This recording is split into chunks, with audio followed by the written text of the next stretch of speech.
আমি বড় হয়ে তোমার বউ হব প্রহর ভাই, তুমি কি আমায় বিয়ে করবে? লিলি বুবুর মতো বউ সাজিয়ে অলিন্দ নীরে নিয়ে যাবে, নাকি পচা চাচ্চুর মতো কষ্ট দিবে? জানো, পচা চাচ্চুর জন্য বিনু ফুপু কাঁদে। আমাকে কোলে নিয়ে বলেছে বড় হয়ে যেন তার মতো ভুল না করি। এই অলিন্দ নীরের কারো হিয়ার সাথে যেন সন্ধি না করি। আচ্ছা প্রহর ভাই, এই হিয়া আর সন্ধি কি, এসব কি খারাপ জিনিস? নিশ্চয়ই খারাপ, নয়তো ফুপু বারণ করবে কেন, আর কাঁদবেই বা কেন? 6 বছরের বাচ্চা মেয়ে মিথির মুখে এহেন কথা শুনে কপালে ভাঁজ পড়ল প্রহরের। সে ছাদে বসে কিছু লিখছিল, খাতা রেখে সবে দাঁড়িয়েছে। এমন সময় পিছন থেকে মিথি কথাগুলো বলে ওঠে। প্রহর বুকের সামনে ভাঁজ করে রাখা হাত দুটো নামিয়ে তাকালো ছোট মেয়েটির দিকে। গালে হাত দিয়ে তারই দিকে চেয়ে আছে। হিয়ার সাথে সন্ধি বিষয়টা নিয়ে বেশ ভাবুক সে। কিশোর বয়সে এতটুকু বুঝ তার হয়েছে, কিন্তু এই পুচকে মেয়েটাকে কি বুঝাবে? প্রহর বুকের মাঝে আবারও হাত ভাঁজ করল। মিথির সামনে হাঁটু করে বসে গাল টিপে দিয়ে বলল, বড় হলে বুঝবি, এসব বড় না হলে কেউ বোঝে না। আর তোকে এসব কে শিখিয়েছে? ছোট্ট মিথি ঠিক করে হেসে দিল। বাহির হয়ে আসলো ফোকলা দাঁতের পিঁড়ি। তা দেখে প্রহর নিজেও হাসল। মিথি আবার ভাবুক হয়ে ঠোঁট জোড়া উল্টিয়ে জানতে চাইল, তাহলে বলো, আমায় বিয়ে করবে? প্রহর প্রসন্ন হাসল। বাচ্চা মেয়ের বাচ্চামো কথায় মজার ছলে বলল, ঠিক আছে, করব ছোট বউ, আগে বড় হ, তারপর বিয়ে। প্রহরের এক কথাতে মিথি পুরো বাড়ি আনন্দ নিয়ে বলে বেরিয়েছিল সে প্রহর ভাইকে বিয়ে করবে, অলিন্দ নীরের বউদের মতো হবে। তার এই চাওয়া মূলত অলিন্দ নীরের সব বউদের দেখেই। সকালে যখন সবাই মিলেমিশে রান্নার কাজে ব্যস্ত, তখন আগমন ঘটে মিথির। বাড়ির সবার বড় সায়দা বানুর কোলে গিয়ে বসে পড়ে। সবাইকে সে রোজ কাজ করতে দেখে। কত আনন্দ, হাসি মজায় সকলে একসাথে কাজ করে। কোলে বসে সায়মা বানুকে মিথি বলে, ও দাদি, আমিও চাচি ফুপুদের মতো একসাথে থাকবো, কাজ করব। সায়দা বানু মিথির মাথায় বিলি কেটে হেসে বলেছিল, তাহলে তো এই বাড়ির কোনো ছেলেকে বিয়ে করতে হবে। এই বাড়ির বউ হলে তবেই সবার সামনে থাকতে পারবি, নয়তো তোকে তো বড় হলে বিয়ে দিয়ে পরের ঘরে পাঠাতে হবে।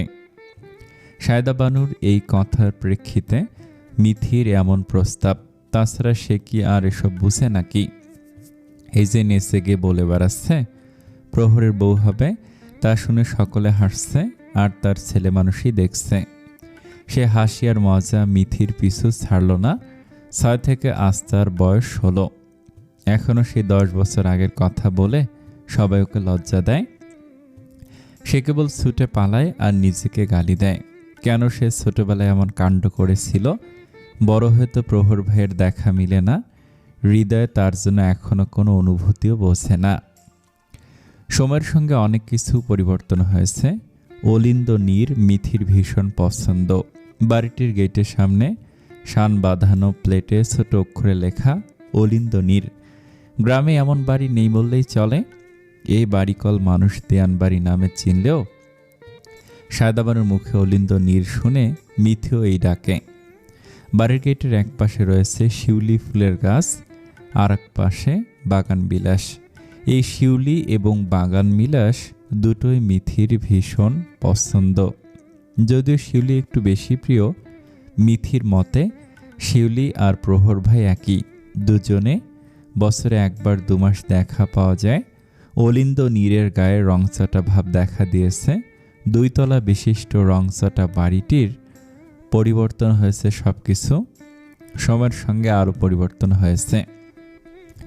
মিথি ষোড়শী কন্যা, প্রহরের বয়স বেড়েছে, হয়েছে তাগড়া যুবক। তার দেখা খুব একটা মিলে না। স্কুল কলেজ পেরিয়ে ভার্সিটিতে পড়ার জন্য পাড়ি জমালো শহরে। বছরে 2-1 বার গ্রামে আসে, আবার 2-1 দিন থেকেই চলে যায়। তার নাকি টিউশন আছে, নিজের পড়াশোনা আছে। প্রহর আসলেই মিথিকে ছোটবেলার কথা মনে করিয়ে দিয়ে ভাই বোনরা বড়রা আরও বেশি খ্যাপায়। সেজন্য প্রহর যখন আসে সে তখন অলিন্দ নীরের আশেপাশেও যায় না। মিথিদের বাড়িটা অলিন্দ নীরের ঠিক সামনে। মাঝে একটু ফাঁকা জায়গা আছে বটে। মিথি আর প্রহরের দাদা ছিলেন আপন ভাই, সেই হিসেবে মিথির সেই বাড়িতে আসা যাওয়া লেগে থাকে। ছোট থেকে বড় হওয়া দুই বাড়ি মিলিয়ে তবে আগের মতো কি আর আছে ওই অলিন্দ নীর? না, নেই। সকলে একসাথে থাকলেও কতজনের মনের পরিবর্তন এসেছে, মনে হিংসা জমা হয়েছে। সময়ের সাথে সম্পর্ক, মন সবই নাকি পরিবর্তন হয়। হয়তো সেজন্যই পরিবর্তন হয়েছে অলিন্দ নীরের মিলেমিশের সম্পর্ক। আজ যে সে বুঝে তার বিনু ফুপুর বলা হিয়া আর সন্ধির মানে বুঝতে পারে কেন বলেছিল। তাই তো সে সব ছুটে চলেছে নতুন পথের খোঁজে। যদিও হীরার মাঝে নেই কোনো হিয়ার বন্ধন, তারপরও সচেতন থাকা নয়কো অবিলম্বন। আজকাল অলিন্দ নীরে মিথি খুব একটা যায় না, কারণ সেখানে সেলিম চাচ্চু, যাকে সে পচা চাচ্চু বলতো ছোটবেলায়, তার বউ মেরিনা খুব একটা পছন্দ করে না। কেউ না থাকলে মাঝে মধ্যে কথা শুনিয়ে দেয়, বিনু ফুপিকে নিয়ে কটাক্ষ কথাও বলে। মিথি শুনে কেবল চুপচাপ বেরিয়ে আসে। আর বিনু ফুপি ভালো আছে, স্বামী সংসার নিয়ে সুখে দিন কাটছে। অথচ একসময় যাকে ভেবে অসুখে পুড়ছিল সে আজ ভালো নেই খুব একটা। অলিন্দ নীরের বড় কর্তা হলেন শমশের দেওয়ান। তার 4 ছেলে এবং 2 মেয়ে। বড় ছেলে সোলাইমান দেওয়ান, ওনার 1 ছেলে 1 মেয়ে। বড় ছেলে পিয়াস, ছোট মেয়ের নাম প্রীতি। মেজ ছেলে সাহার দেওয়ান, তার 1 ছেলে 2 মেয়ে। ছেলে মিলন আর যমজ মেয়ে শ্রাবণী আর নবনী। সেজ ছেলে সানোয়ার দেওয়ান, তার 1 ছেলে 1 মেয়ে। বউ আর ছেলে মেয়েকে নিয়ে তিনি শহরে থাকেন, চাকরি করে সেখানে। আর সবার ছোট সেলিম দেওয়ান, তার কোনো সন্তান নেই, সেই সঙ্গে ঘরের নেই সুখ শান্তি। হয়তো প্রকৃতির নীলা খেলা। অন্যকে কষ্ট দিয়ে কখনো সুখের মুখ দেখা যায় না, এটা বুঝতে এমন লীলা।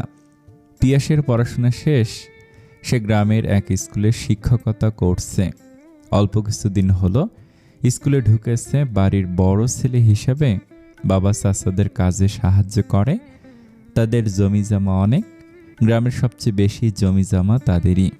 মানুষ হিসেবে পিয়াস বেশ ভালো, শান্তশিষ্ট, ব্যক্তিত্ব সম্পূর্ণ অন্যরকম একটা মানুষ। মিথির সাথে তার বেশ ভাবসাব। আগে দেখলে পালাতো, আর এখন পিছু ঘরে আবদার জোরে মেলায় নিয়ে যেতে, গাছের আম জাম পেরে দিতে। আগের দিনের কথা ভাবনার মাঝে ভাটা পড়ল। মোহনিয়া বেগম ডাক ছাড়ল মিথির নাম ধরে। মায়ের ডাকে মিথি ভাবুক দার্শনিক থেকে বেরিয়ে আসলো। খড়ের গাদার ওপর বসেছিল, সেখান থেকে উঠে দৌড় দিল। মায়ের সামনে গিয়ে হাঁপাতে লাগলো। মোহনিয়া বেগম রাগান্বিত চোখে তাকে বলল, তোর বাপরে কি বলছিস? কোথায় কি বলেছি? তোর বাপরে বলেছিস আমি তোকে স্কুলে যেতে মানা করেছি? মিথি ধরা পড়ে বাঁচতে বেচারি ভাব নিল। ওড়নার কোন গুটাতে গুটাতে কাঁদো কাঁদো হয়ে বলল, পেট ব্যথা করছে সেজন্য যাইনি আম্মা।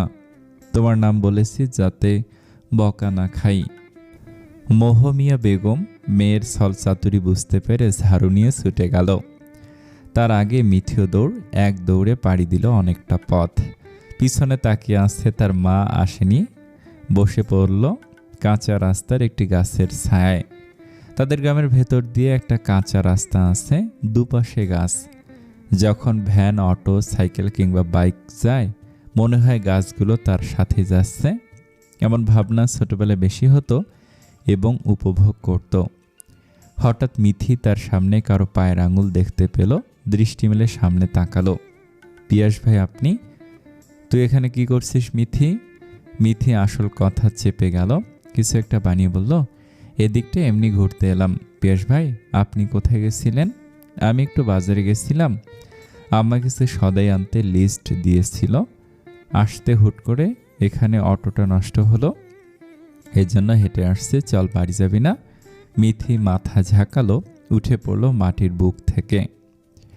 পিয়াসের সাথে পা চালিয়ে হাঁটছে। পিয়াসের হাতে বড় ব্যাগ দেখে শুধালো, এত বাজার সদাই কিসের জন্য পিয়াস ভাই? পিয়াস দুহাতে বাজারের ব্যাগটা একটু রাখলো, তারপর উত্তর দিল, কাল তো প্রহর আসবে, তুই জানিস না? মিথি থমকে গেল।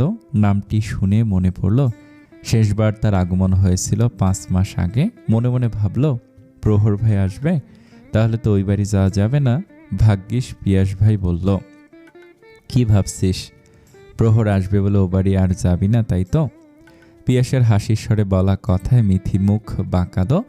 পিয়াস আবারও হেসে মজা নেওয়ার ফায়দা করে বলল, তোকে প্রহর আমাদের পাশের গ্রামের কাফেলা পাগলা আছে না, ওর সাথে নাকি বিয়ে দিবে। মিথির রাগ হলো। রাগে নাকের পাটা ফেপে উঠল। ফুঁসে উঠলে মুহূর্ত বলল, কবে বলেছে এই কথা প্রহর ভাই? পিয়াস আড়ালে মুখ চেপে হাসল। আবার স্বাভাবিক হয়ে না জানার ভান ধরে বলল, আগের বার যখন আসলো তখনই তো সবার সামনে বলল, তোকে কাফেলা পাগলার সাথে নাকি বেশ মানাবে। তুই আর সে একই ধাঁচের মানুষ, দুজন আবল তাবল বকিস নাকি? মিথির যেন রাগ আরো বেড়ে গেল। রাগ গিজগিজ করতে করতে ছুটল হনহনিয়ে। পিয়াস অনেকটা পিছিয়ে পড়ল। মিথি এগিয়ে যেতেই পিছু ডাকল, কিন্তু সে আর শুনল না। মজা লুটে হেসে উঠল পিয়াস। ধীর কণ্ঠে আওড়ালো, মজাও বোঝে না, কি অবুঝ সে পাখি। তারপর হাফ ছাড়ল কিছু মনে করে, আবার হাসলো সামনে তাকিয়ে। ততক্ষণে মিথির আর দেখা নেই। অতঃপর সেও তাড়াহুড়ো করে ভারী ব্যাগ নিয়ে ছুটল। ধরণীতে সন্ধ্যা নেমেছে। সূর্যাস্ত ডুবে গিয়েছে কিছুক্ষণ পূর্বেই। আকাশ রক্তিম বর্ণ থেকে আধারে নিমজ্জিত হলো। পাখিরা ফিরেছে নীরে, কৃষকরা ঘরে ফিরেছে, অনেকে আবার কেউ ফিরতে আসছে। গ্রামে এখন ধান লাগানোর মৌসুম। চারদিকে মাঠ ভর্তি, ধানের ছোট চারায় ভরে উঠবে কিছুদিন বাদেই।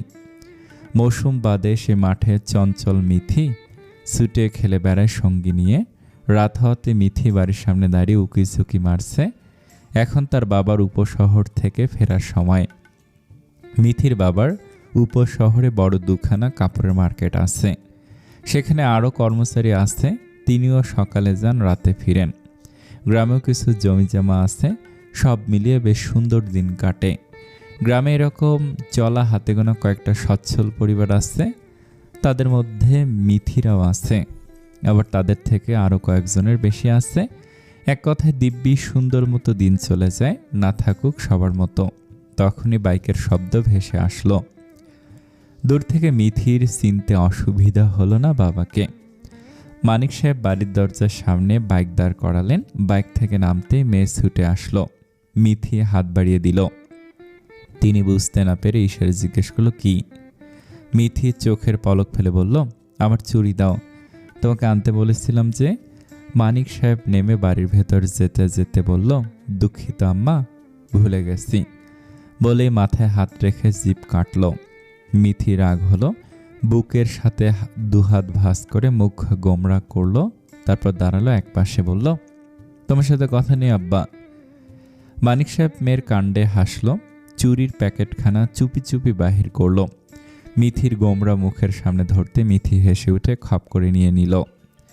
আমার ভালো আব্বা, আমি জানতাম তুমি ভুলে যাওয়ার নও। মিথি দৌড়ে ঘরে গেল। মানিক সাহেব মেয়ের আনন্দে আনন্দিত হয়ে আরও হাসল। মোহনিয়া বেগমকে হাঁক ছেড়ে ডাকল, মিথির মা, এদিকে শুনে যাও। মিথি পড়তে বসেছে। সামনে তার মেট্রিক পরীক্ষা। মোহনিয়া বেগম জোর করে পড়তে বসিয়ে দিয়েছে। পাশে রীতিও আছে, তাকেও তার মা পড়তে পাঠিয়েছে, নয়তো তার পড়তে ভালো লাগে না মোটেও। রীতি সবে ক্লাস 7-এ পড়ে। যতটুকু পড়ে যেন ফেল না, এই ভয়ে। তার মতে এত পড়ে কি হবে? দাদি চাচিদের কথায় সেই তো বিয়ে করে থালা বাসনে মাজতে হবে। এই কথা মিথি যতবার শোনে ততবারে হাসিতে ফেটে পড়ে। গ্রামের মূলত ক্লাস 6 থেকে মেয়েদের বিয়ে দেওয়া শুরু করে। গ্রামের মানুষদের মতে মেয়েদের এত পড়িয়ে কি হবে, মেয়েদের তাড়াতাড়ি বিয়ে দিয়ে দিবে, ঝামেলা শেষ। অনেকে স্কুলের গণ্ডি পেরোতেই পারে না। যারা একটু ভালো চলে বুঝে তারাই মেয়েদের পড়ায়। গ্রামে মিথির সমবয়সী অনেকের বিয়ে হয়ে গেছে। কেউ তো বাচ্চার মা হয়ে গেছে। মিথি খারাপ ছাত্রী না, তবে পড়তে চায় কম। তবু জোর করে হলেও পড়ে, মোটামুটি রেজাল্ট আসে। কিন্তু তার মায়ের কথা, ভালো ফলাফল করতে হবে। বাবার স্বপ্ন কলেজ পর্যন্ত পড়াবে, চাইলে ভার্সিটির কথা ভেবে দেখবে। মিথি প্রথমে একটু পড়লেও এখন খাতা আঁকিবুকি করছে আর বিরক্ত হচ্ছে। আজ যেন পড়ায় মন বসছে না। রীতি তো একটু অক্ষরও পড়ছে না। দুজনে ভাবছে কিভাবে পড়ার টেবিল থেকে ওঠা যায়। রীতি ছোটবেলায় তো পড়ার নাম বললেই নাকি তার ঘুম আসতো এবং সত্যি সত্যি ঘুমিয়ে পড়তো। এসব তার মা চাষিদের থেকে শোনা গল্প। মিথি আর রীতির পড়া থেকে মুক্তির পথ বোধহয় আসলো। শার্লিন দৌড়ে তার ঘরে উপস্থিত হলো। শার্লিন সম্পর্কে ফুফতো বোন হয়, দেওয়ান বাড়ির নাতনি সে মিথিরও বড়। সে এবার কলেজে উঠেছে। শার্লিন হাঁপাতে হাঁপাতে দরজার কাছে থেকে বলল, তোকে নানু ডাকছে মিথি। ব্যাস, ওকে আর পায়কে। তড়িৎ বেগে ছুট লাগালো। ঋতু পড়া থেকে মুক্তি পেয়ে আনন্দিত হয়ে উঠল। মোহনীয় বেগম পিছন থেকে চিল্লিয়ে বলল, তাড়াতাড়ি আসবি। সে কি আর কারো কথা শুনে? তার দৌড় থামল গিয়ে সিঁড়ি বেয়ে উঠে শমশের দেওয়ানের গান ঘরের সামনে। তিনি মিথিকে দেখে চমৎকার হাসলেন। কাছে ডেকে বললেন, আয় দাদু, তোকে ছাড়া গান জমছে না। মিথি গিয়ে বসলো তার পাশে। সামনে রাখা হারমোনিয়াম, আশেপাশে গানের বাদ্যযন্ত্র, আরও অনেক কিছু আছে। শমশের দেওয়ান বেশ রসিক মানুষ বটে। বয়স বাড়লেও তার গানের প্রতি ভালোবাসা যায়নি। ছোটবেলা থেকে গানের প্রতি প্রবল ভালোবাসা ছিল। ওনার কণ্ঠে বেশ সুন্দর গান শোনায়। যুবক বয়সে আরও সুন্দর কণ্ঠের অধিকারী ছিল। স্বপ্ন গায়ক হওয়ার থাকলেও গ্রামের গণ্ডি পেরিয়ে এত জমি জমা সব কিছু দেখাশোনার ভার কাঁধে পড়লে তা আর সম্ভব হয়নি। তাই তো তিনি শখগুলো একটি ঘরের মধ্যে বন্দি করে রেখে মাঝে মধ্যে নিজেকে আনন্দে রাখতে গান গায়। সঙ্গী হিসেবে মিথিকে রাখে, কারণ মিথিরও গানের পছন্দ এবং সুন্দর গাইতে পারে। তিনি হারমোনিয়াম বাজান, কখনো মিথিও গায়। আজও শমশের দেওয়ান মিথিকে বলেন, আজ একটা গান গাতো, মনখানা ভালো নেই। মিথি মুখ বাঁকিয়ে মজা করে বলল, বুড়োর শখ কত, আমি তোমারে গান শোনাবো কেন? তোমার বুড়িকে ডাকো না, সে গান শোনাবে। তুই কাকে গান শোনাবি শুনি? মিথি ভাবস্বপ্নে উত্তর দিল, আমি শোনাবো আমার মানুষকে, তোমার মতো বুড়োকে নেয়, বুঝছো? শমশের দেওয়ান হাসলেন। তিনি জানেন মিথি মজা করতে এসব বলছে। তার সাথে বেশ সুন্দর সম্পর্ক। মিথির দাদা ছোটবেলায় মারা যাওয়ার কারণে তাকেই দাদা বলে ডাকে এবং মানেও বেশ। মিথি ইশারায় হারমোনিয়াম বাজাতে বলল। হারমোনিয়ামের সুর শুরু হতেই তার প্রিয় গানখানা গাইতে শুরু করলো। অলির কথা শুনে বকুল হাসে, কই তাহার মতো তুমি আমার কথা শুনে হাসো না তো। ধরারও ধুলিতে যে ফাগুন আসে, কই তাহার মাঝে তুমি আমার কাছে কভু আসো না তো। নানু, কেমন আছো? অনাকাঙ্ক্ষিত কণ্ঠ শুনে মিথির চমকে উঠল। তার গাওয়া গান মাঝপথে থেমে গেল। তড়িৎ গতিতে তাকালো দরজার পানে। তার বুক কাঁপছে, মন চাইছে পালাতে, কারণ মুখে চমৎকার হাসি ঝুলিয়ে দাঁড়িয়ে আছে এক পুরুষ। গায়ের রং টমাটে শ্যামলা, উচ্চতা অনেকটা লম্বা। নাম তার প্রহর। প্রহর, যাকে সে প্রহর ভাই ডাকে। ছোটবেলায় ভুলে বউ বানানোর প্রস্তাব দিয়েছিল। চোখে মোটা ফ্রেমের চশমা যোগ হয়েছে। কই, আগে তো ছিল না। এখন কি চোখের সমস্যা হয়েছে? মিথির আকাশ কুসুম ভাবনার মাঝে শমশের দেওয়ান হেসে বলে উঠল, নে মিথি, তোর না হওয়া স্বামী এসে গেছে। মিথি নিজের ধ্যানে ফিরে আসলো। আবারও শুরু হলো সবার এক কথা। কিছুটা লজ্জা পেল, সাথে বিরক্ত হয়ে উঠে পড়ল। কিছু বলতে মুখ খোলার আগেই অপর প্রান্ত হতে প্রহরের নিজস্ব উত্তরে এলো, সে হতে চেয়েছিল এই বাড়ির বউ, আমি তো এই বাড়ির ছেলে নই। সুতরাং এই কথা বলে তাকে অস্বস্তি আর আমায় দ্বিধায় ফেলার কোনো দরকার নেই। মিথি সরে যাওয়ার জন্য পা বাড়িয়েছিল। প্রহরের কথা শুনে তার পা জোড়া থেমে যায়। তার কষ্টে ভরা কথাটা বারবার কানে বাজতে থাকে, সে এই বাড়ির ছেলে নয়। মিথি একবার পিছনে তাকালো। প্রহরের ঠোঁটের কোনো স্মিত হাসি। শমশের দেওয়ানের মুখ গম্ভীর, বোঝা গেল প্রহরের কথায়। এজন্য সে এগিয়ে গিয়ে শমশের দেওয়ানের কাঁধ জড়িয়ে নিল, বলল, মুখ গোমরা করো না, চলো তোমার বউ তোমার অপেক্ষা আছে। কখন তুমি তার কাছে যাবে নিজ হাতে মালিশ করবে বুড়ো কোমর। তিনি থমথমে গলায় বললেন, তুই ঠিক হবি না? প্রহর বেরিয়ে গেল, থামল দরজার কাছটায়। মিথি এখনো দাঁড়িয়ে আছে। মিথির দিকে নজর বুলিয়ে আবার নজর দিল নিজ হাতে থাকা ঘড়ির পানে। তারপর বলে উঠল, আগে না বুঝলেও সময়ের সাথে অনেক কিছু বুঝলাম। তার মধ্যে শ্রেষ্ঠ হলো আমার অবস্থান। আমি ভেসে আসা এক কচুরি পানা, যার অবস্থান পুকুর থেকে নদীতে হলেও সে ভোলেনি তার আগের স্থান। প্রহর সে স্থান ত্যাগ করল। মিথি বোঝার চেষ্টা করল তার কথার মানে, তবে বুঝতে পারল না এত কঠিন বাক্যের অর্থের সাথে সে পরিচিত নয় এখনো। তবে শমশের দেওয়ান ঠিকই বুঝতে পারলেন। হতাশ হয়ে ভাবনায় ডুবে গেলেন। তখনই মনে পড়ল এক বীভৎস দিনের ঘটনা। প্রভাত হতেই কৃষকরা মাঠে ছুটছে ধান বোনার উদ্দেশ্যে। গ্রামের মানুষ ভোরবেলা উঠে কাজে লেগে পড়ে। সূর্যোদয়ের মাধ্যমে সকালের সূচনা ঘটে, তবে কেউ তার আগে উঠে পড়ে। সূর্য উঠছে সবে, সোনালি রং ছড়িয়ে পড়ছে পূর্ব আকাশে। পাখির কিচির মিচির কলতানে ঘুম ভাঙে। পাখির উড়ে বেড়াচ্ছে দিগন্তে। কৃষকরা কোদাল ঘাড়ে নিয়ে মাঠের পানে যাচ্ছে। কেউ ধান বুনছে, কেউ বা আউল দিচ্ছে। এমনই মুহূর্তে কেউ ফোনের ক্যামেরায় বন্দি করছে। আরে প্রহর বাবা না, কেমন আছো? কতদিন পরে তোমার দেখতাছি, বাড়িতে আসো নাকি? প্রহর পিছনে তাকালো, ছবি তোলা বাদ দিয়ে ফোনটা পকেটে রাখলো। গফুরকে দেখে হেসে উত্তর দিল, ভালো আছি চাচা, আপনি কেমন আছেন? হাসান কেমন আছে? লোকটার বেজার কণ্ঠ ছেলের কথা শুনতে চাওতে মুখখানি নিভে এলো। বলল, মই ভালো আছি। তার কথা আর কি কমু কও, সারাদিন কই কই থাকে, খোঁজ পাওয়া যায় না। তারে মানুষ করতে পারুম না, নেশাপাতি তার রুহু ফুসফুসের সাথে মিশে গেছে। কিছু কইলে শুনে না, মা বাপের সাথে খারাপ আচরণ করে। প্রহর শুনল, একটু ভাবুক হয়ে চিন্তা ভাবনা করে ঠোঁটের কোণে তীর্যক হেসে বলল, চাচা, ছেলের ছোট থেকে শাসন করলে তো এমন হতো না। ছোটবেলা থেকে দেখতাম আশকারা দিতেন, চাচিরে বাজে কথায় বকা দিল সে যেন আনন্দ পাইতেন। তখন শাসন করলে কি আর এই দিন দেখতে হতো? এখন বুঝতে পারছেন কত ভুল করছিলেন। আজকাল গ্রামে নেশার প্রভাব বেড়েছে। ছোট ছোট ছেলেগুলো নেশার খপ্পরে পড়ে জঙ্গলের আড়ালে বসে নেশায় বুঁদ হয়ে রয়। এসব হওয়ার পিছনে আশেপাশের কিছু স্বার্থলোভী মানুষেরা দায়ী, যারা টাকার লোভে হাতের নাগালে নেশার বন্দোবস্ত করে দিচ্ছে। লোকটা শুনল, চোখে মুখে অনুতপ্ত আর বিষাদের ছাপ।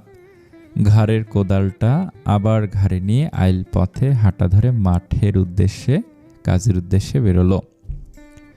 প্রহরও হাঁটা ধরল বাড়ির পথে। এই আইল থেকে অলিন্দ নীর স্পষ্ট দেখা যাচ্ছে। তাকিয়ে থাকলো কিছুক্ষণ। হঠাৎ কিছু স্মৃতি মনে পড়তেই চোখ ভিজে উঠল। কারো শূন্যতা গ্রাস করলো তাকে। এই শূন্যতা তাকে পোড়ায়, হৃদয় ক্ষতবিক্ষত করে দেয়। এই যন্ত্রণা থেকে বাঁচতে মূলত গ্রামে কম আসে, তবুও স্মৃতি আর যন্ত্রণা তার পিছু ছাড়ে না। কিছু স্মৃতি আর দুঃখ আজীবনের সঙ্গী হয়ে রয়, যাকে এক কথায় বলা যায় ব্যক্তিগত দুঃখ। বাড়ির কিছুটা সামনে আসতে প্রহর থেমে যায়। কোথাও থেকে ফিসফিসানি কণ্ঠ ভেসে আসছে। প্রহর আশেপাশে তাকালো, চোখে তো কিছু পড়ছে না, আশেপাশে তো কেউ নাই। তবে শব্দের উৎস খুঁজতে একটু হেঁটে গেল বাম দিকে, আম লিচু বাগানের দিকে। ফিসফিসানি শব্দ বন্ধ হলো। প্রহর তীর্যক চাহনিতে তার মস্তিষ্কে মুহূর্তে ধরা খেল। পাতা নড়া শব্দে গাছের উপরে তাকালো। নজরে আসতে কপালে ভাঁজ পড়ল। চোখ মুখ কুঁচকে বিরক্তি লুকিয়ে বলল, সাত সকালে গাছে কেন উঠেছিস? হাত পা ভেঙে বিছানে পড়ে থাকার সাজ জেগেছে, নাম তাড়াতাড়ি। মিথি অমনি বসে রইল। গাছের উঁচু ডালে বসে আম খেতে খেতে বলল, আর কটা আম পেরেই নামছি, আপনি যান। প্রহর কপাল ভাঁজ করে তাকালো, ভয় দেখাতে বলল, চাচিকে ডাকবো? দাঁড়া ডাকছি। মায়ের নাম শুনতে মিথি ভয় পেল। কাঁচু মাচু হয়ে তড়িৎ গতিতে বলল, এই না না প্রহর ভাই, প্লিজ আমাকে ডাকবেন না, আম্মা জানতে পারলে আস্ত রাখবে না। রীতি বেরিয়ে আয়। গাছের আড়ালে লুকিয়ে থাকা রীতিও কেঁপে উঠল।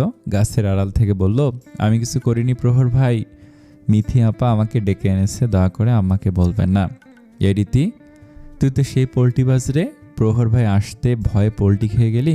তুই না রাতে বললি সকালে যখন সবাই কাজে ব্যস্ত থাকবে তখনই আম চুরি করতে আসবো। রীতি চুপ হয়ে গেল। গাছের আড়াল থেকে বেরিয়ে দিল দৌড়।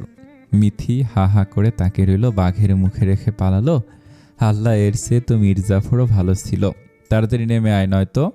বলার সাথে সাথে মিথি হুড়মুড়িয়ে নেমে আসলো। তাড়াহুড়ো করতে গিয়ে গাছের নিচু ডাল থেকে ধপ করে পড়ে গেল। মাগো! মিথির চিৎকারে প্রহর তাকালো। সে যাওয়ার আগে পিয়াস উপস্থিত হলো। মিথি কাঁদছে আর বলছে, পাটা নিশ্চিত ভেঙে গেছে, আমি আর হাঁটতে পারবো না পিয়াস ভাই। কিছু হয়নি, চুপ থাক। তুই গাছে উঠতে গেলি কেন? আমাকে বলতি, তাহলে পেরে দিতাম। দুঃখী মুখখানা নিয়ে বিষাদ কণ্ঠে বলল, নিজে গাছে উঠে আম পেড়ে খাওয়ার মজা আলাদা, শুধু আম্মানা দেখতে পেলে। পিয়াস আর কিছু বলল না। পায়ে হাত দিয়ে পায়ের গোড়ালি ওপর নিচ করে ঘুরিয়ে টান দিল। মিথি আবারও চোখ খিজে মাগো বলে চিৎকার দিল। পিয়াস একটু সরে গেল, বলল, ঠিক হয়ে যাবে, পা মচকে গেছিল, এখন হাঁট। মিথি উঠে পা বাড়াতে একটু ব্যথা অনুভব করলো। পরে নিতে চাইল, পিয়াস ওকে ধরে। তারপর ধীরে ধীরে হেঁটে পিয়াসের সাথে বাড়ির দিকে যায়। প্রহর কেবল চোখে তাকিয়ে দেখল, যেভাবে দেখে চাঁদ। হাতের কঞ্চিটা ফেলে যেতে যেতে আওড়ালো, চারিদিকে ভালোবাসার গন্ধ পাই, কেবল আমি স্মৃতির আধারে হারিয়ে যাই। ভাগ্য খারাপ না, ভালোই। কপালে চাঁদের আলো না জুটলেও অমাবস্যার আধার জুটছে, এই তো অনেক। খাওয়ার সময় কাঠের টেবিলে সবার হাজিরা চাই। শমশের দেওয়ানের নিয়ম বলা যায়, সব ছেলে নাতি নাতনিদের নিয়ে একসাথে খাবেন। সকালে খাওয়ার সময় হয়েছে, 3 ছেলে নাতি নাতনিরা বসে পড়েছে, কেবল প্রহর আসেনি। পিয়াস মাত্র এসে বলল, মিলন অসুস্থ, এজন্য তার বউ ঘরে খাবার নিয়ে গেল। শ্রাবণী আর নবনী দুটোতে কি নিয়ে ঝগড়া করছে। সায়দা বানু বিরক্ত হয়ে বলল, তোরা দুটোতে চুপ করবি না নাকি লাঠির বাড়ি খাবি? সারাদিন চুলোচুলি করিস, দেখ তো শার্লিন কেন চুপচাপ থাকে, ওর মতো চুপচাপ থাকতে পারিস না। শমশের প্রহরকে আসতে না দেখে পিয়াসকে বলল, প্রহর কোথায়, দেখ তো, খেতে ডেকে নিয়ে আয়। পিয়াস উঠল কিন্তু থেমে গেল। অরুণা বিরক্ত চাহনি নিয়ে বলল, পেটে ক্ষুধা লাগলে আসতো। সে কি জানে না সবে একসাথে খায়? প্রতিবার আসলে আমার নাটক করে কেন? আমরা সব বসে থাকি তার নাটক দেখার জন্য। মেরিনা অরুণাকে চুপ করতে বললেন। সামনে শ্বশুর আছেন, সে মুখ বাঁকালো, কেন জানি প্রহরকে সে পছন্দ করে না। মেজ বউয়ের কথায় শমশের দেওয়ান রুষ্ট হলেন, চোখ মুখ শক্ত করে তাকালেন। ছেলেকে উদ্দেশ্য করে বলল, এমন কথা পরবর্তীতে কখন শুনলে এ বাড়িতে তোমার বউয়ের জায়গা হবে না সাহার। তাকে বলে দাও সেও এ বাড়ির একজন। যা পিয়াস প্রহরকে ডেকে নিয়ে আয়। পিয়াস উঠল, যেতে পা বাড়াতেই দেখল তার মা সুচরিতা বেগম প্রহরকে নিয়ে আসছে।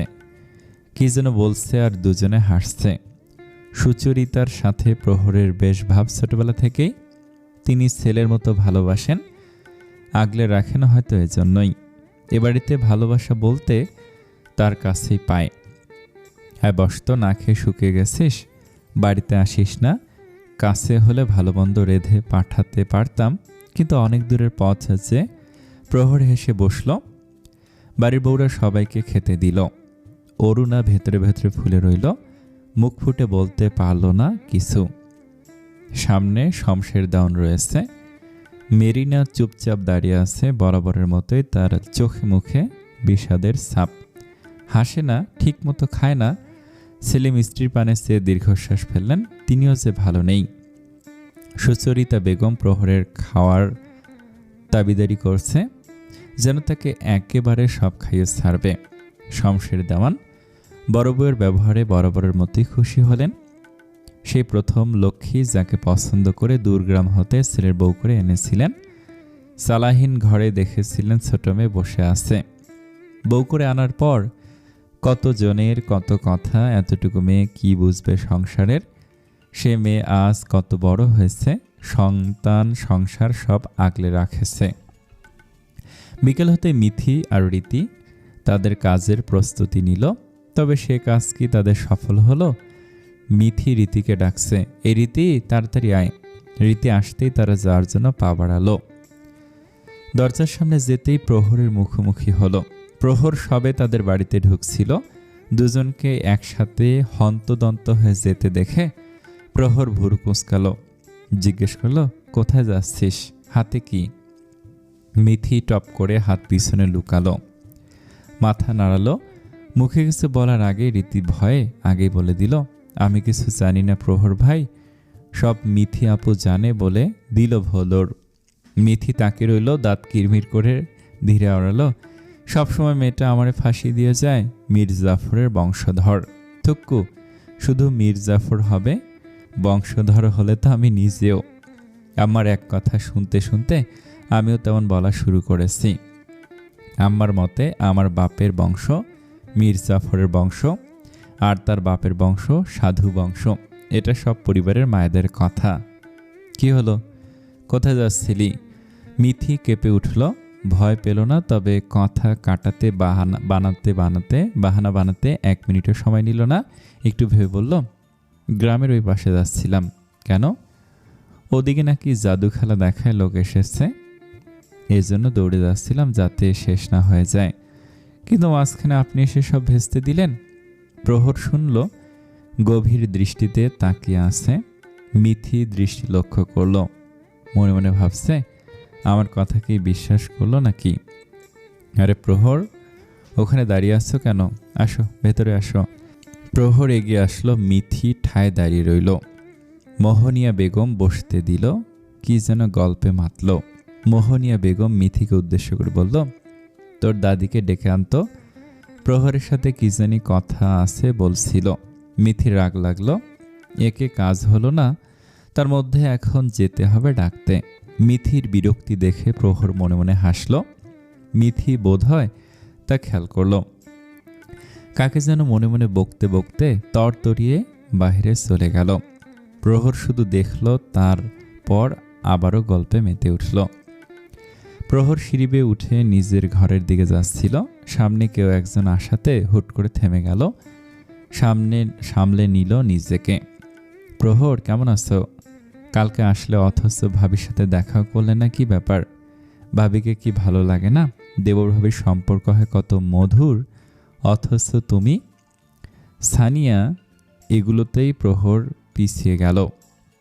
প্রহর সানিয়ার কথায় বিরক্ত প্রকাশ করল, সাথে রাগও হলো। কথা না বলে পাশ কেটে যেতে নিল। সানিয়া আবার পথ আটকালো।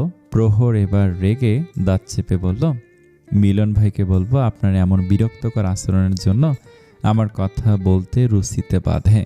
সময় থাকতে ভালো হন, নয়তো এ বাড়িতে টিকতে পারবেন না। প্রহর চলে গেল, রেখে গেল ক্ষিপ্ত চাহনি। সানিয়া রেগে চলে গেল আর বলল, নাই চুলচুলো, আবার দেমাকের শেষ নেই।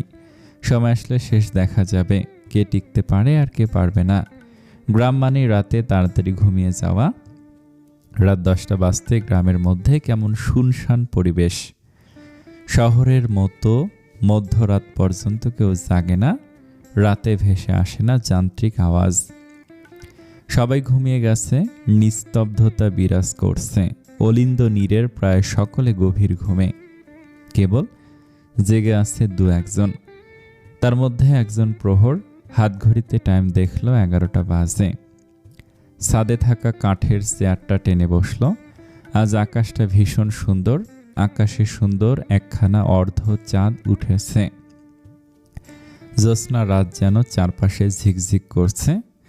থেকে থেকে মাঠ থেকে কোলা ব্যাঙের ডাক ভেসে আসছে। প্রহর চোখ বন্ধ করল। দুঃখের সাথে সন্ধি করতে তার এইখানে আসা। জীবনে সুখের চেয়ে দুঃখের পরিমাণ বেশি। যতটুকু সুখ ছিল তা অসুখে পরিণত হয়েছিল সেদিন। তারপর থেকে আর তার জীবনে বিরাট সুখের দেখা মেলেনি, মিলেছে কেবল দুঃখের যন্ত্রণা। সুখ দুঃখের হিসাব মিলাতে গিয়ে একাকিত্ব বাড়ল। হুট করে প্রহর অনুভব করল কেউ তার পাশে এসে দাঁড়িয়েছে। তড়িৎ গতিতে চোখ খুলল। অনাকাঙ্ক্ষিত মানুষটিকে দেখে একটু অবাক হলো। তার হাতে থাকা জিনিসটার দিকে তাকে জিজ্ঞেস করলো, কি এসব? কবে থেকে চলছে? যেদিন থেকে অশ্রু ঝরানোর অভিশাপে পুড়েছি, কাউকে কাঁদিয়ে সুখে থাকার চিন্তা করেছি, সেদিন থেকে আরও অসুখে মরেছি। বাঁচতে গিয়ে যেখানে হিমশিম খাচ্ছি, সেখানে সুখ ধরতে চাও বিলাসিতা। তাই ক্ষণিকের সুখ নাকি উল্লাস তা জানি না, তবে ক্ষণিকের জন্য হলেও অসুখ থেকে মুক্তি মেলে। প্রহর কেবল শুনল, মুখের ভঙ্গিমা দেখে বোঝা মুশকিল তার মনের মধ্যে কি চলছে। কেবল আকাশ পানে চেয়ে বলল, সুখ সবাই চায়, কিন্তু পায় কয়জন? অসুখ কেউই চায় না, তবু পিছু ছাড়ে না। সুখ আনন্দ দেয়, অসুখ দেয় যন্ত্রণা। সেই যন্ত্রণার অনলে পুরে মানুষ হয় দিশেহারা। মিথি আর রীতি গ্রামের কাঁচা পথ ধরে স্কুলে যাচ্ছে। বাড়ি থেকে স্কুলের পথ 10 মিনিট নাগাদ। ভোর রাতে বৃষ্টির কারণে কাঁচা রাস্তায় কাদা হয়েছে, হাঁটতে গিয়ে ঝামেলায় পড়তে হচ্ছে। রীতি আসতে গিয়ে পা পিছলে ধূপ করে কাদায় পড়ল। মিথি পিছনে তাকালো, রীতিকে না তুলে ওর কাদা মাখা অবস্থা দেখে হি হি করে হেসে উঠছে। আশেপাশে কেউ নেই। রীতি অসহায় মুখে মিথির দিকে চেয়ে আসছে, মনে হচ্ছে এখনই কেঁদে দিবে। মিথি এবার হাসি থামালো। ভুল সময়ে শুধু তার হাসি আসে, এজন্য কত বকা খায়, তবু শিক্ষা হয় না। সে তাড়াতাড়ি করে মুখ টিপে হাসতে হাসতে এগিয়ে এলো। হাসতে গিয়ে ভুল করে সেও কাদায় পা দিয়ে ফেলে। কাদায় জুতো আটকে গেছে।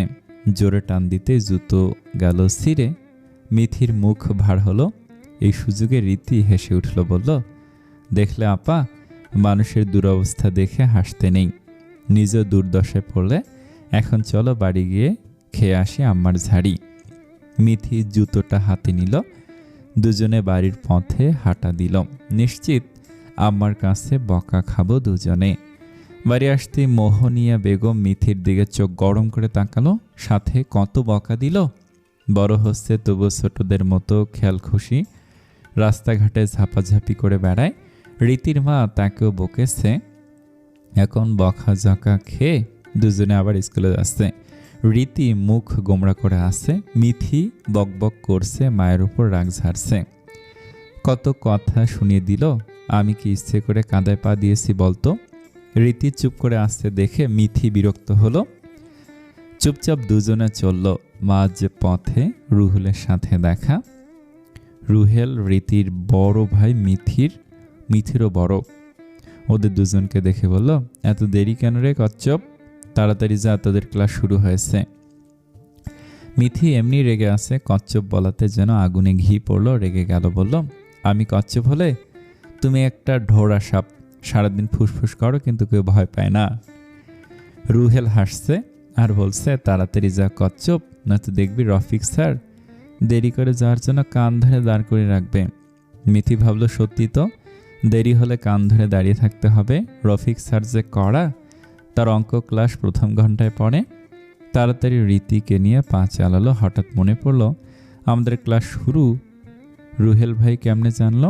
আমাদের ক্লাস রুমটার ভেতরে বাহির থেকে দেখা যায় না। দূর, তাড়াতাড়ি যেতে হবে, এত ভেবে লাভ নেই। স্কুল ছুটি হয় 4টায়। ছুটির ঘন্টা বাজলো। সকলে ব্যাগ গুছিয়ে বাড়ি যাওয়ার জন্য তাগারা লাগালো। কেউ আগে দৌড়াচ্ছে, কেউ কারো ব্যাগ ধরে টানছে, যেন আগে গেট পেরোতে পারলে বিশ্বজয় করে ফেলবে। স্কুল জীবনের এই মজা, কত আনন্দ মিশে থাকে এই সময়টাতে। মিথি আর অনিমা স্কুলের আম গাছটার নিচে দাঁড়িয়ে আছে।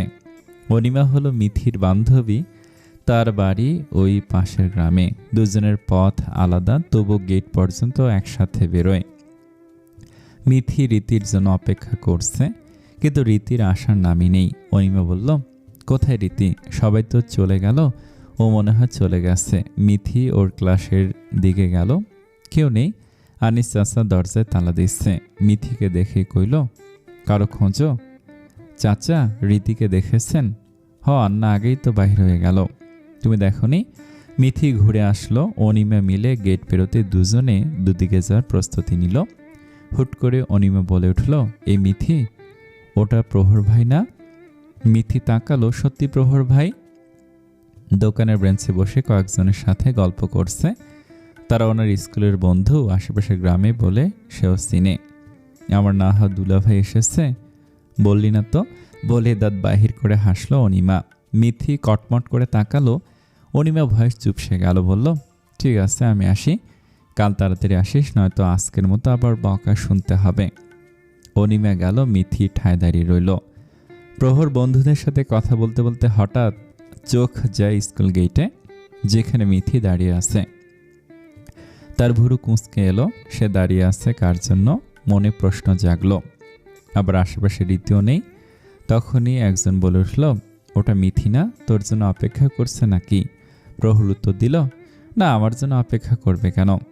আমি এসেছিও তো জানে না। তাকে থাকতে দেখতে পেল, কোত্থেকে যেন পিয়াস আসলো, ব্যাগ থামিয়ে বলল, মিথি বাড়ি যাসনি কেন? চর তাড়াতাড়ি। মিথি উঠে বসলো আর জিজ্ঞেস করলো, আপনার স্কুল শেষ? হ্যাঁ, ছুটি হলো। রীতি কোথায়? তুই একা কেন? রীতি নাকি আগেই চলে গেছে। পিয়াস আর কিছু বলল না, বাইক চলল। দুজন ধীরে ধীরে হারিয়ে গেল পথের আড়ালে। পিছন থেকে কেউ একজন শুধু নিষ্পলক তাকিয়ে রইল। মিথি বাড়ির পাশে শান বাঁধানো পুকুর পাড়ে বসে আছে। এই পুকুরটা অনেক আগের। এখানে শমশের দেওয়ান আর মিথির দাদা তোফায়েল পৈতৃক সম্পদ হিসেবে ভাগে পেয়েছিল। পুকুরে দুই বাড়ি মিলিয়ে মাছ ছাড়া হয়।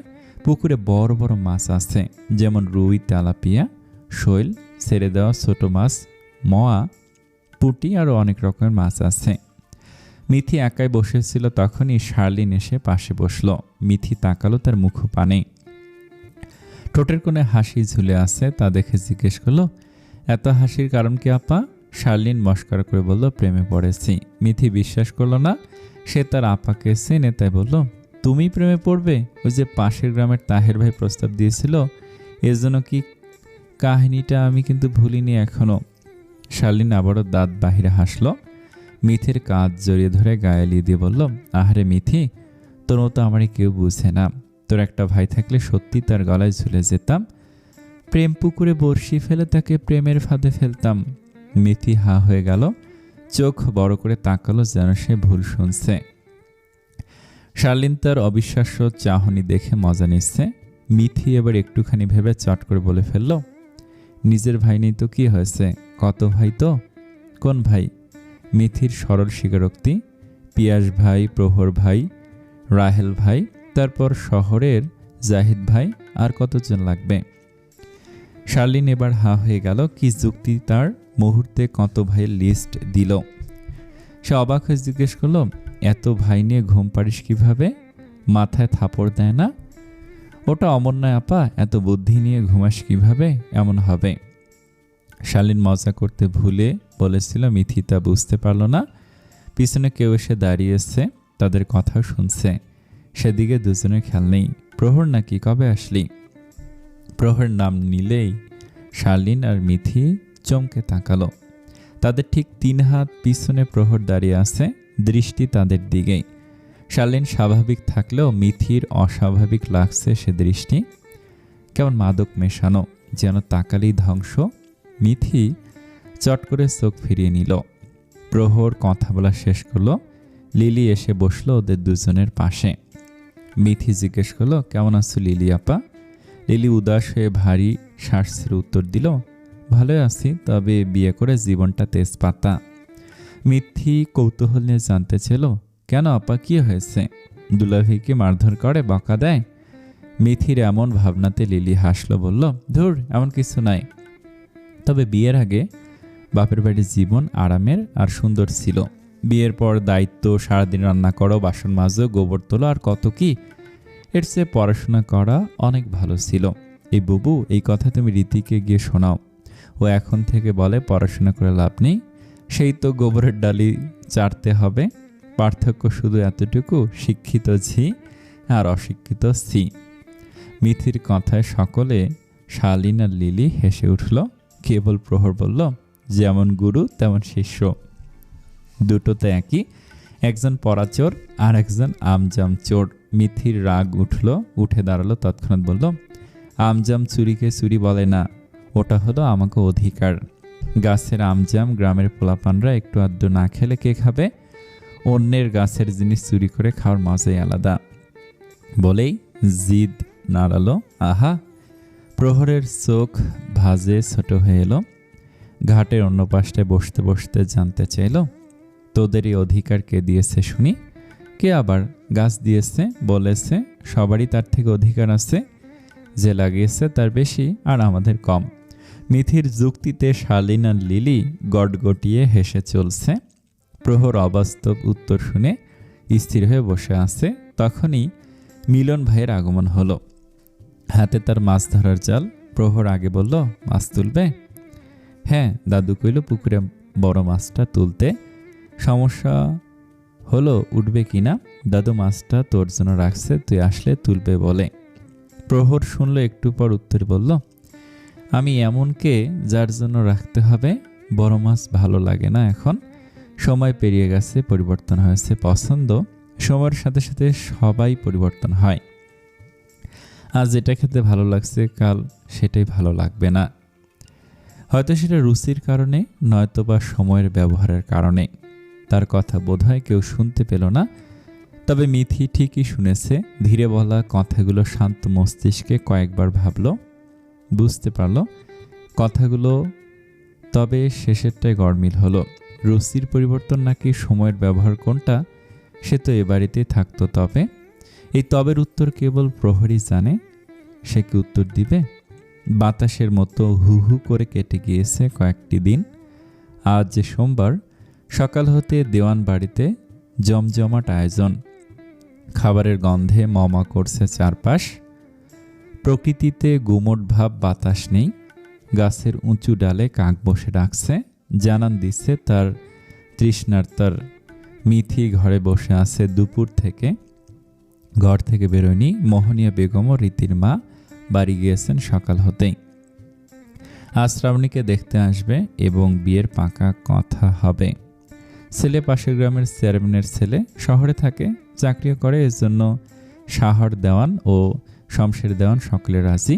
মিথি চায়নি সেখানে মেরিনা আছে, তাকে দেখলে মুখশ্রী আধার করে রাখে। কেউ না থাকলে কটু কথা শোনায়, তার অপরাধ। সে তার ফুপুর মতো দেখতে কিছুটা। না, ভালো লাগছে না বলেই মিথি ঘর থেকে বেরোলো। উকি ঝুঁকি দিল রীতির ঘরে, সেও নেই, হয়তো ও বাড়ি গেছে। কিরে ছুরি, বাড়িতে একলা কি করিস? ওই বাড়ির সবাই ওখানে আছে। আসিয়া বানুর কথা শুনে মিথি তাকালো। লাল টুকটুকে ঠোঁটখানা নাড়াচ্ছে মুখে পান দিয়ে। ভাতের আগে তার পান চাই। মিথি মুখ বাঁকিয়ে বলল, ও বাড়িতে নিশ্চয়ই মানুষে ভরপুর। আমার এত মানুষ ভালো লাগে না। তুমি যাও গিয়ে পান খাও আর নতুন নাচ জামাই দেখো। এরপরে তোরটা দেখা মইরা যাম। বুড়ির শখ কত, আমারটা এখনই হইব না। আসিয়া বানু পানের টিট ফেলে বলল, সময় আইলে বুঝবি, পাত্র তৈরি আছে, খালি তোর পরীক্ষাটা হোক। আসিয়া বানু পান চিবোতে চিবোতে চলে গেল। মিথি ভুরু কুঁচকে তাকিয়ে রইল দাদির দিকে। কি বলে গেল? কে ঠিক করা আছে? দূর, এসব ভাবার সময় নেই। ভালো লাগছে না। বাড়ি থেকে বাইর হলো। ওই বাড়ি থেকে গোলমালের শব্দ আসছে। বাড়ির ছাদ থেকে নবনী তাকে ডাকলো, মিথি আয়। না আপা, ভালো লাগছে না, পরে যাব বলে হাঁটা ধরল তার মন ভালো করার জায়গায়। যখন খুব মন খারাপ থাকে কিংবা ভালো কিছু লাগে না, তখনই তার প্রিয় জায়গা পুকুর পাড়ে গিয়ে বসে থাকে। শান্ত জলের দিকে তাকিয়ে থাকলে তার মন ভালো হয়ে যায়। জলে গোধূলি বেলায় প্রতিচ্ছবি দেখা যায়, এসবে তার আনন্দ হয়। পুকুর পাড়ে গিয়ে তার পা থেকে যায়। কেউ একজন বসে আছে, পরনে লুঙ্গি আর টি শার্ট। মুখ দেখা যাচ্ছে না বিধায় চিনতে পারছে। এদিকে অচেনা পুরুষ আসবে না, হয়তো মিলন ভাই কিংবা পিয়াস ভাই হবে। এই ভেবে এগিয়ে গেল। কারো পায়ের আওয়াজ শুনে প্রহর পিছনে তাকালো। মিথি থেমে গেল। প্রহর ভাই এখানে? মিথি আর এলো না, ঠায় দাঁড়িয়ে রইল। প্রহর এক ঝলক তাকিয়ে থেকে চোখ নামিয়ে নিয়ে বলল, বস। মিথি অনুমতি পেয়ে বসে পড়ল। পাশে দেখলো একটা ডায়েরি আর কলম। শুনেছিলাম প্রহর ভাই কবিতা লিখে, তাই হয়তো লিখছিল। দুজনের দৃষ্টি পুকুরের পানিতে। মিথি কিছু বলার জন্য উসখুস করছে। প্রহর তার মুখপানে চেয়ে বুঝতে পারল, জিজ্ঞেস করল, কি বলবি বল। আপনি নাকি সুন্দর কবিতা লিখেন? কই দেখি তো। ওই ডায়েরিতে লেখা আছে নিশ্চয়ই। মিথি ডায়েরিটা নেওয়ার জন্য হাত বাড়ালো। হাতের স্পর্শ পাওয়ার আগেই প্রহর ছো মেরে নিজের হাতে নিল। মিথি অবাক হলো এমন কাণ্ডে, সাথে লজ্জা পেল অনুমতি না পেতেই। সে নিতে চেয়েছিল ভেবেই তখনই প্রহরের উত্তর আসলো, কবিতা লিখি না, কিছু অনুভূতি লিখে রাখি। কখনো কঠিন বাস্তব, কখনো প্রেম, কখনো বা অজানা ভবিষ্যৎ নিয়ে লিখি। কারো কাছে প্রেমের কবিতা, কারো কাছে বাস্তববাদী, আবার কারো কাছে বিরহের কবিতা মনে হয়। আমার কাছে কেবল সবই মিশে মায়া মনে হয়। দেখা যায়, ভালোবাসা যায়, কিন্তু পাওয়া যায় না। ঠিক যেমন শীতের কুয়াশা ভোর হলে দেখা যায়, রৌদ্র নামলে মিলিয়ে যায়। মিথি হা হয়ে শুনল কি ব্যাখ্যা। মনে মনে এও ভাবল, প্রহর ভাই কি তবে প্রেমে পড়ল? হয়তো, নয়তোবা প্রেম বিরহের কথা বলবে কেন? প্রেম যদি হয়ে থাকে তবে বিরহ কেন আসবে? কুয়াশার মতো মিলিয়ে কেন যায়? কেন পাওয়া হবে না? এসব মনে মনে ভাবলেও দ্বিতীয়বার আর জিজ্ঞেস করে ভুল করবে না। ডায়েরি পড়তে দিল না বলে মন খারাপটা একটু জেঁকে বসলো। সে তো ব্যক্তিগত চিঠি পড়তে চায়নি, চেয়েছিল কবিতা। শালীন আপা বলেছিল একদিন, আর মাঝে মধ্যে আসলে দেখতো কি জানি লিখত। মিথি, এখানে কি করছিস? চাচি তোকে ডাকছে, যা। পিয়াসের কথা শুনে মিথি সেদিকে তাকালো। প্রহর তাকালো না, তার দৃষ্টি পানিতে নিবদ্ধ। মিথির ইচ্ছে না থাকা সত্ত্বে উঠে গেল। রয়ে গেল প্রহর আর পিয়াস। প্রহরের পাশে এসে দাঁড়ালো। পিয়াস বলল, বাড়িতে চল, দাদু খেতে ডাকছে, আর মা তো খুঁজে বেড়াচ্ছে। মামিমাকে গিয়ে বলিও আমি পরে খাবো। এত মানুষ ভালো লাগে না। আর বিয়ে কি পাকা হলো? হ্যাঁ, সামনে শুক্রবার বিয়ে। এত তাড়াতাড়ি সব কিভাবে আয়োজন হবে বুঝতে পারছে না কেউ, কিন্তু কিছু করার নেই, পিছানো যাবে না। ছেলের ছুটি নেই, 1 সপ্তাহের মধ্যে আবার শহরে চলে যাবে ও। ছেলের নাম যেন কি? পাশের গ্রামের চিনিস তো? ওই যে আমাদের সিনিয়র ছিল আসিফ। সেই পাত্র আগের চেয়ে সুন্দর হয়েছে দেখলাম, আগে কেমন রোগা সোগা ছিল। প্রহর হেসে উঠল, প্রত্যুত্তরে বলল, মানুষের টাকা মেরে খেলে পেটে চর্বি জমবেই। পিয়াস ঠিক বুঝলো না, তাই জিজ্ঞেস করলো, কার কথা বলছিস? চেয়ারম্যানের কথা। ও আচ্ছা, আজকাল কি আর যোগ্য প্রার্থী আছে নাই? আজকাল টাকা দিয়ে ভোট কিনে নেওয়া যায়। যার টাকা বেশি সে জয়ী। সে টাকা ঢেলে হয়েছে, এখন টাকা খাচ্ছে। এতে তার থেকে সাধারণের দোষ বেশি। তারা টাকার লোভী। টাকা নিয়ে তাদের মতো মানুষকে চেয়ারম্যান বাড়ায়, পরে উপকার না পেলে সমালোচনা করে। বইয়ের পাতায় সুনাগরিকের কথা পড়লেও বাস্তবে কয়জন আছে সুনাগরিক? রাজনীতির কোনো নীতি থাকে না, যার নীতি থাকে সে জয়ী হতে পারে না। প্রহর ফিসেল হাসল। পিয়াসের কথাগুলো ভুল নয়, যেমন কুকুর তেমন মুগুর। পিয়াসকে মিলন ডাকলো, সে চলে গেল। প্রহর ডায়েরিটা হাতে নিল। ডায়েরির গায়ে হাত বুলিয়ে আনমনে বলে ফেলল, ডায়েরির প্রতিটি ভাঁজে শুধু তোমার নামই লেখা আছে। তীব্র ভালোবাসাময় অনুভূতি হয়, কখনো বা দূর আকাশের শুকতারা হয়ে তুমি থাকো আমার হৃদয়ের মাঝে। মিথি অলিন্দ নীরে শেষ বিকেলে যখন সবাই চলে গেল, কোলাহল কমল। শমশের দেওয়ান আর সায়দা বানু বারবার বলেছেন যেতে। মোহনিয়া বেগম এসে বলল, মিথি উপায় না পেয়ে গেল। এত আয়োজন, খেতে ডাকছে। মিথি গিয়ে বারান্দায় উঠতে সামনে পড়ল মেরিনা। তাকে দেখেই যেন চোখ জ্বলে উঠল। রাগে কিছু বলতে নিল, তখনই সেলিম উপস্থিত হলো। স্ত্রীর দিকে তাকে বলল, ওর ওপর ক্ষোভের কি লাভ? দোষ তো আমার ভাগ্যের। আমি ভালো নই তাই শাস্তি পাচ্ছি। পরবর্তী থেকে যেন না দেখে ওকে কিছু বলছো। মেরিনা রাগান্বিত মুখখানা আধারে নিমজ্জিত হলো। ছলছল চোখে স্বামীর পানে চেয়ে রইল।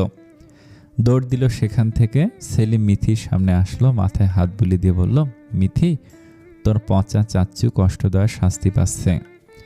সে শাস্তিতে সে ধুকে ধুকে মরছে। মিথি চমকে উঠল, ঢোক গিলে তাকালো, মাথায় নিচু করে রাখলো। সানোয়ার চলে গেল নিজ ঘরের দিকে। যেতে মিথি চোখ তুলল, ভাবতে লাগলো, এ কথা ছোট চাচ্চু কি করে জানলো? এ কথা তো ছোটবেলায় শুধু একজনকেই বলেছিলাম। তবে কি তিনি বলেছেন? আরে মিথিমণি, দাঁড়িয়ে আছিস কেন? মাকবুল বলল কথাটা।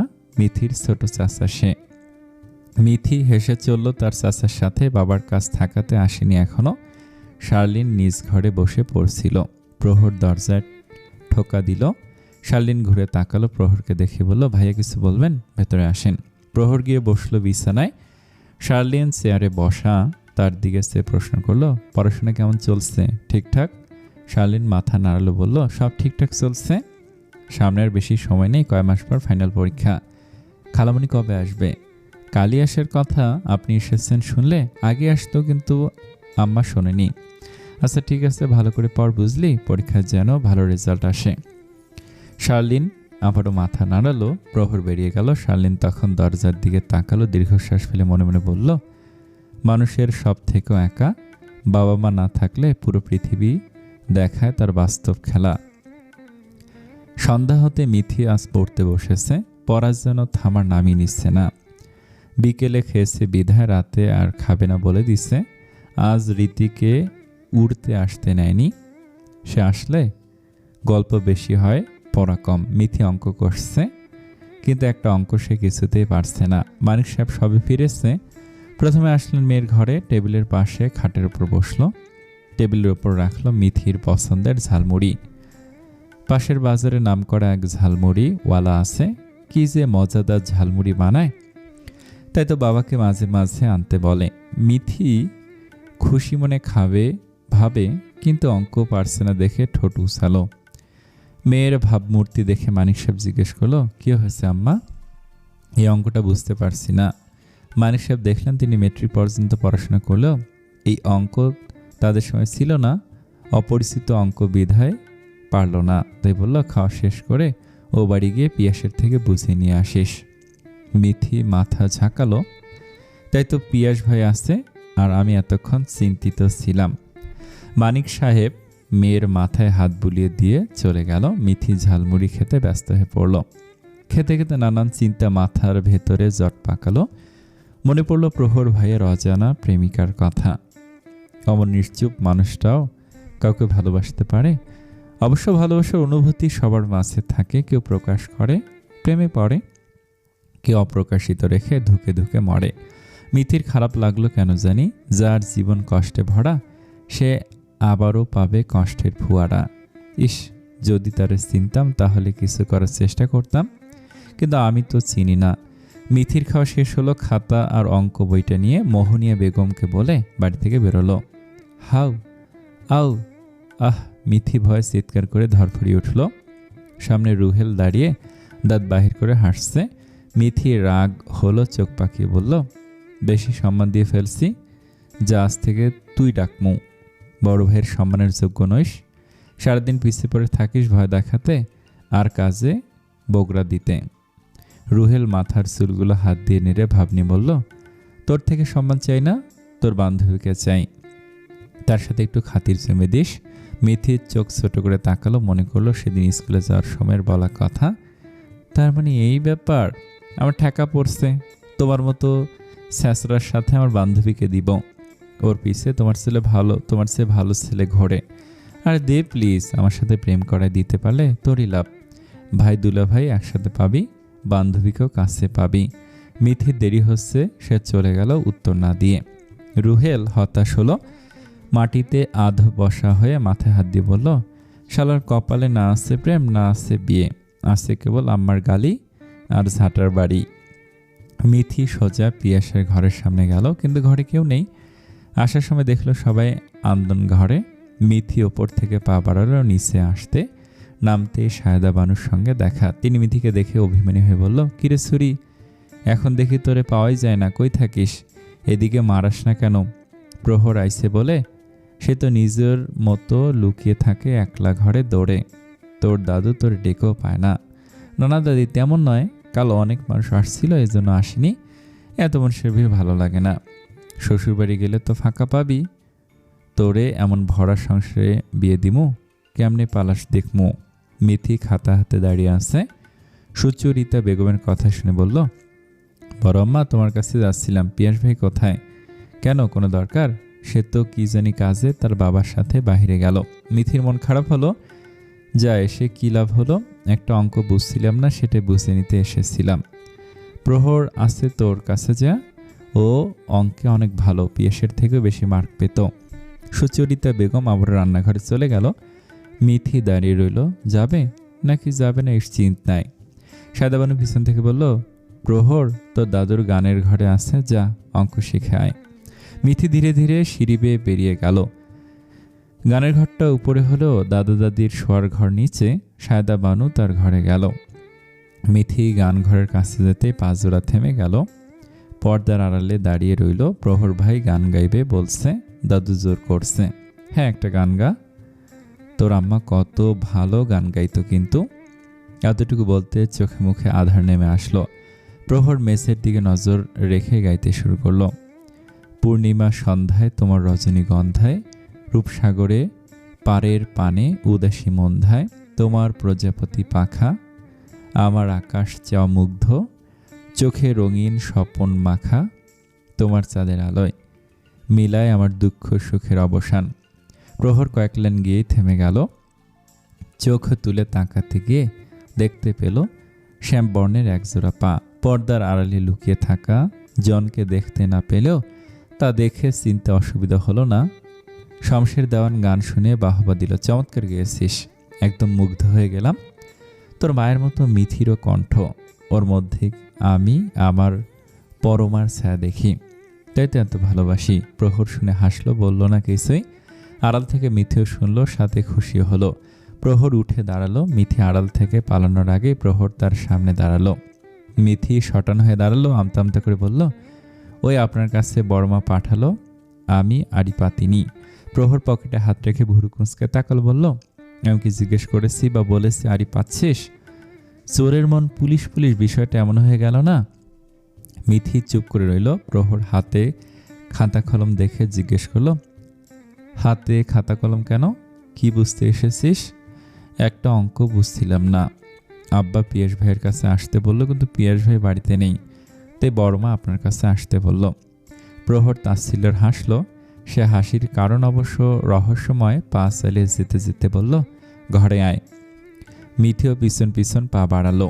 যেতে যেতে মিথি হুট করে বলল, প্রহর ভাই, আপনি কিন্তু সুন্দর গান গাইতে পারেন, আমি বাহির থেকে শুনেছি। গানটা আমার ভীষণ প্রিয়, কিন্তু এখন তো বসন্ত নয়, বর্ষার রাতে বসন্তের গান গাইছেন যে। প্রহর থেমে গেল। আশপাশে চোখ বুলিয়ে তার দিকে না তাকিয়ে উত্তর দিল, কেন, বর্ষায় কি বসন্তের গান গাওয়া যাবে না? গানের জন্য কি নির্দিষ্ট কালের অপেক্ষা করতে হবে? একটু থেমে আবার বলল, আমার জীবনে বসন্ত আর বর্ষার মধ্যে কোনো পার্থক্য নেই। কেন? প্রহর পা চালালো। মিথির জানার আকাঙ্ক্ষা দেখে মুচকি হাসল। প্রত্যুত্তরে বলল, সবার জীবনে বসন্ত রঙিন হয়ে আসলেও আমার জীবনে বসন্ত আসে কেবল ঝরা পাতার মৌসুম নিয়ে। প্রহর তার ঘরের ভেতরে চলে গেল। থমকে দাঁড়িয়ে রইল কেবল মিথি। প্রহর ভাইয়ের হুটহাট এমন কথার অর্থ সে বোঝে না। ঝরা পাতার মৌসুম বলতে কি বোঝালো? তার জীবনে রঙিন কিছুই নেই। গল্পটা অনেক সুন্দর, আপনার প্লিজ সাথে থাকবেন। আগের গল্পগুলো আমি নিয়মিত দিব ইনশাআল্লাহ। সব গল্প একসাথে শেষ করব। ধন্যবাদ সকলকে। আসসালামু আলাইকুম।